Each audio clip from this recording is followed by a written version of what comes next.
Dan kita akan bahas lebih dalam terkait tudingan Presiden Prabowo Subianto bahwa aksi Indonesia gelap oleh masyarakat didanai koruptor. Bersama politisi Gerindra sudah ada Bang Hendarsam Marantoko serta pakar hukum tata negara yang juga pengajar Sekolah Tinggi Hukum Indonesia Jentera Bivitri Susanti.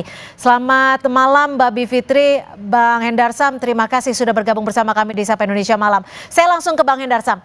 Ini dari mana sih sebenarnya dasar pernyataan Pak Presiden itu, seberapa yakin sumber itu valid atau tidaknya?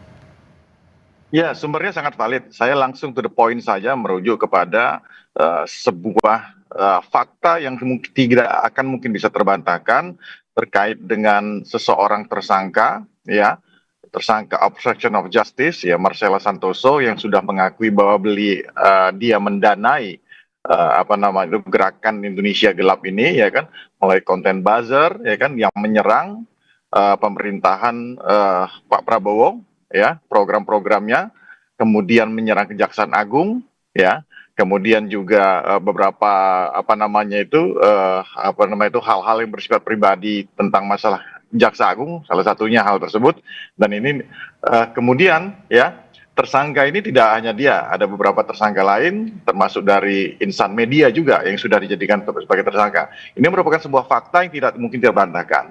Apa yang dilakukan, ya kan, demo baik itu melalui turun ke lapangan dan juga melalui platform digital, ya kan, itu tidak hidup di ruang hampa. So, yang kita ketahui, ya, kita juga aktivis, kita tahu bahwa hampir seluruh gerakan itu tidak bersifat juga organik.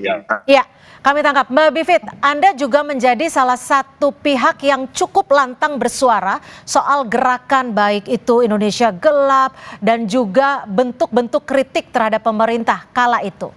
Lalu bagaimana dengan pernyataan Pak Presiden Prabowo Subianto terkait hal ini? Bagaimana Anda merespon dan menanggapinya? Ya, pertama yang harus diklarifikasi dulu, tadi dikatakan tak terbantahkan. Sebenarnya Marcella tuh sudah membantah sendiri.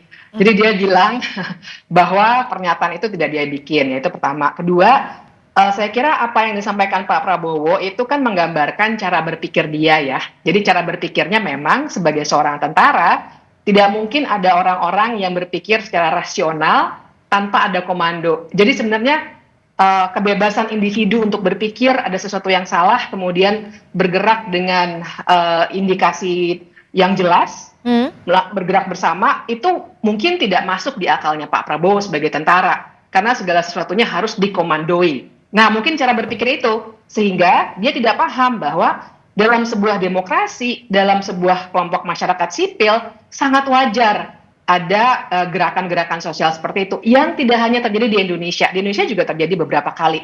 Tapi juga di luar negeri dengan Donald Trump di US banyak sekali, ya. Kemudian demonstrasi Palestina, apapun itu. Tapi memang ada pikiran-pikiran merdeka yang bisa melihat dengan akal sehat.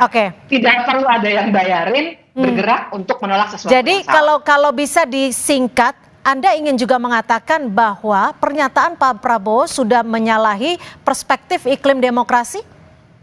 Sudah menyalahi, itu ciri khas demagog, Mbak. Demagog itu seseorang pemimpin yang hanya menggunakan ilusi-ilusi untuk menjelek-jelekan kelompok yang berseberangan dengan dirinya. Itu literaturnya. Bagaimana Bang Hendarsam? Hanya ilusi-ilusi untuk menyalahi pihak-pihak yang dinilai berseberangan. Anda menanggapinya?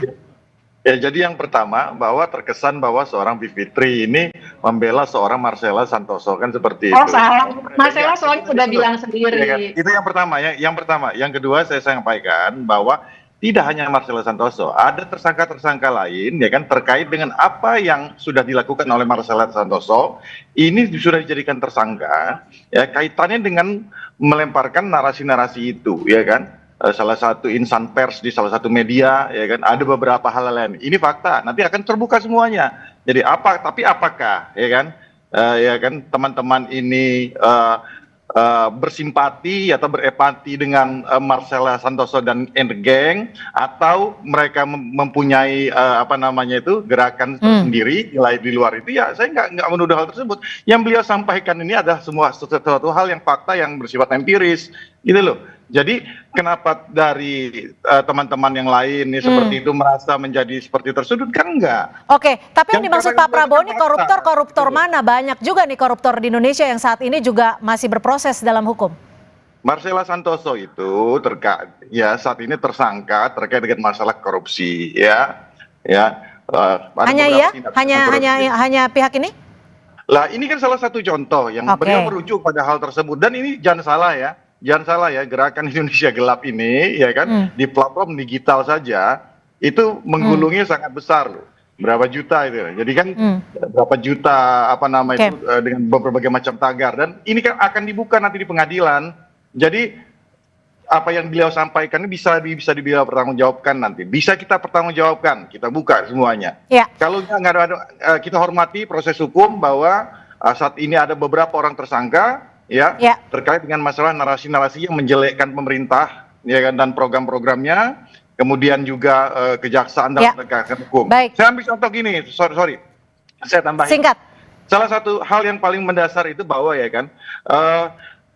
ketika banyak dilakukannya penegakan hukum, memberantas korupsi dan lain sebagainya, kemudian timbullah narasi pesimisme gitu. Oke, kami tangkap. Itu yang akan bisa dipertanggungjawabkan nanti. Kami tangkap Bang Hendar Sam. Iya, harus. Nah itu narasi-narasi seperti itu yang tidak baik.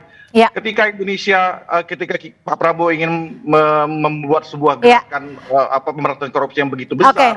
Mbak Bivit, kalau kita melihat dari Bang Hendar Sam bilang bisa nantinya dipertanggungjawabkan. Lalu apakah pernyataan Pak Presiden ini Anda bisa melihatnya sebagai abuse of influence terkait pihak ataupun elit, dalam hal ini adalah kepala negara, terhadap bentuk demokrasi, terhadap bentuk kritik dari masyarakat Indonesia?